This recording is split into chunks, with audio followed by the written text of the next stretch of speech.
పిండిని ఇలా చపాతీ కర్రతోటి చపాతీలాగా చేసుకోవాలి అండి. అంటే కొంచెం మందంగా చేసుకోవాలి. ఇలా బాగా ప్రెస్ చేసుకోవాలి పెద్దగా. ఇప్పుడు ఆ చపాతీలాగా వచ్చిన దాన్ని మనం ముక్కలుగా కట్ చేసుకోవాలండి. ఇలా మనం గీతలు పెట్టుకోవాలి. అప్పుడు మనం ఇష్టమైన షేప్లో మనం రెడీ చేసుకోవచ్చు.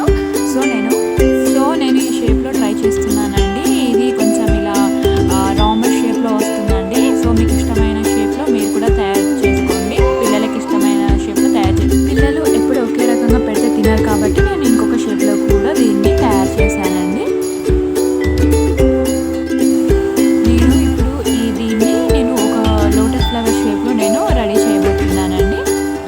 ముందుగా రౌండ్ షేప్ని ఇలా మిడిల్లో ఫస్ట్ ఒక లైన్ గీసుకోవాలండి మనం నైఫ్ తోటి.